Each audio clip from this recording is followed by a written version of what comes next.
police and crime. But organizers say this year's turnout is buoyed by the booming housing markets. Christy Zhao reports. This year's home show promised to be the biggest and the most impressive 20 organized Renovations market, but now we have so many house builders here and they're picking up leads on. The designer now based in Perth has returned to Fashion Week with a much evolved new collection. Christy Zhao has more. Fashion Week has always been a stage where young designers see themselves mature. For designer Kersha Witcher, it's no exception, as her Selassie label has fast gained a reputation as being a major player in New Zealand fashion. The Kiwi designer is now based in Perth, Australia, but her latest inspirations were drawn from the heartlands of Midwest America, where the air was filled with high hopes of love. We're kind of given the feel of the collection is about old America. That's why they had cowboy hats and the fur, and it was like, you know, these kids who have run away together when they're young and in love. So, yeah, and there was this really kind of minimalistic theme running through the collection where everything was pared back and very simple. Plaid has been a strong print of choice in the label's past collections, but for this season, blue and brown chevron zigzag gave great effect on dresses and suits, while lemon was a standout color. Spectators were left wondering whether the designer will take this evolution to the next level. Christy Zhao, 9 News. New Zealand passport is currently one of the most expensive and short-lived passports in the world, and the Department of Internal Affairs is looking into reducing passport fees by the end of this year. Amy Fong reports. Many New Zealanders are frequently required to travel overseas, but with the price of New Zealand passport renewals, it is making travel costing much more than it should. Right now, the price for a US passport is approximately 176 New Zealand dollars each, valid for 10 years, and a UK passport is approximately 145 New Zealand dollars each, also valid for 10 years. But the price for a New Zealand passport is $153 and valid for 5 years. The Minister, Tremaine, is looking at the options to reduce passport fees. At the time that we introduce our online renewal service for adult passport holders. With the increase in volume of passport renewals, the Department's revenue has also increased. Application fees for passports go into this memorandum account, which is held separately from other government funding and can only be used for passport purposes. So this account has built up, and it's simply time to look at how we might ensure that that build-up does not grow any further, and in fact how we might reduce the fund over a period of time. The Department is hoping that online renewal service will be up and running by the end of this year.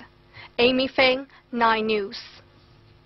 Blue September Appeal is here, and as proud sponsor of the Prostate Cancer Foundation New Zealand, Placemaker sends Blue Streak on a mission. Keisha has more. Meet Placemaker's Blue Streak. This man in blue morph suit and wearing underwear on the outside is going around the nation to support the Prostate Cancer Foundation of New Zealand during their annual Blue September Appeal. And prostate cancer is like a silent killer, so we're just trying to highlight the fact that men do need to get checked and look after themselves as much as women do. The silent hero's true identity remains a mystery, and his primary role is to raise awareness and funds for prostate cancer in New Zealand. We're the prostate cancer's largest fundraiser nationally. This year we've been involved for 3 years. We've raised $750,000, so we anticipate if we keep up our prior year's performance, we'll crack through $1 million. Prostate cancer accounts for approximately 15% of all male cancer-related deaths in New Zealand, and 1 in 10 Kiwi men will get prostate cancer in their lifetime.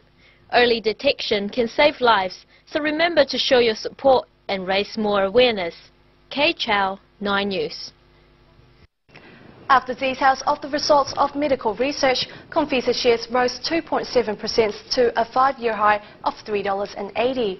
Undertaken by a medical research centre at the University of Auckland, the research, yet to be peer-reviewed, shows as olive leaf extracts boost effectiveness of insulin in overweight middle-aged men at risk of diabetes. A celebrity chef with a background in teaching is helping schools to get kids passionate about cooking. Christy Jai reports.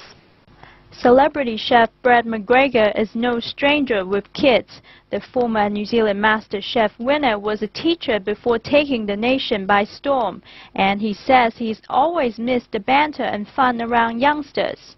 So now the famous man is teaming up with an appliances company to help school kids get passionate about cooking. I think it's really important for kids to learn the basics in cooking, simply because as they get older they'll transfer that knowledge and hopefully be able to cook themselves some decent healthy food. I think in New Zealand at the moment, and a lot of other Western cultures, we eat so much processed food and a lot of takeaways and stuff like that, so it's just good to show kids the fundamentals and how tasty food from other countries can be too. The 3-week Let's Cook program attracted almost 200 schools to sign up in the first week of registration. Schools will receive recipes and cooking tips from McGregor, who will also give video demonstrations available online. Students taking part say the program will take them a long way. I just love cooking because it's fun to see the many different ways you can do one dish. You don't have to do it one way, you can screw it up sometimes, but it's good you learn from your mistakes. McGregor says he hopes more schools will get involved to get hyped up about food, which is an exciting thing because who knows, maybe he is counting a couple of future master chefs among his students. Christy Zhao, 9 News. And events cannot be successful without the right venue, design and the whole package. Keisha takes you on a sneak peek on how events are planned and executed at Stanford.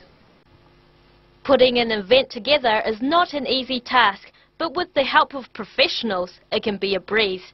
This is why Stanford Plaza is presenting a grand occasion event at the hotel on the 7th and the 8th of September. So everything from corporate clients to PCOs, professional conference organisers, and definitely wedding clients as well, because we do a lot of weddings here at the Stanford. So what we're trying to do is make sure that they can come through and see the entire ballroom setup. It's set up in different ways so that they can visualise their event with us. Planning and preparation is key to a successful event, and Stanford is working with 2 leading decorations and design companies to maximize the potential of what Stanford has to offer. So basically we provide the venue and they bring in all of their decorations and completely transform it to anything that you want. Now with the party season rolling on, here's the chance to be amazed by the stunning ideas, decor and themes for special occasions. Kay Chow, 9 News. Now we have our TV9 host from Asia Focus, Julie Nixon, to comment on Big Brother watching your film downloads. Illegally downloading a single blockbuster hit song using torrent software means your computer is likely to be secretly logged and monitored by copyright enforcement agencies. That's according to undercover research conducted by the University of Birmingham in the UK. The digital details of file servers using websites such as Pirate Bay are monitored within 3 hours of downloading popular films, music, e-books or software programs. These details include your computer's IP address.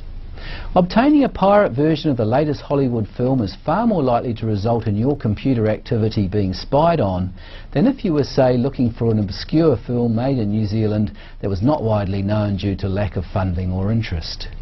The Birmingham study found that monitoring is prevalent for popular content but absent for less popular content. And according to the researchers, this monitoring has been going on for almost 3 years. In particular, users of BitTorrent, a peer-to-peer file sharing system, are very likely to be tracked. This software enables people to download files and fragments from swarms of multiple users rather than directly from one source. The tracking of these users is being conducted by apparently 10 companies. These companies were uncovered by a team of computer scientists there in Birmingham who built up their own software that tracked all the connections that were connecting to them. It's unclear what the 10 monitoring companies do or what they plan to do with all the information.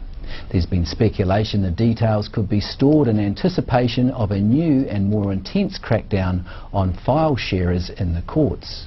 However, the researchers note that direct monitoring in its current form falls short of providing conclusive evidence of copyright infringement.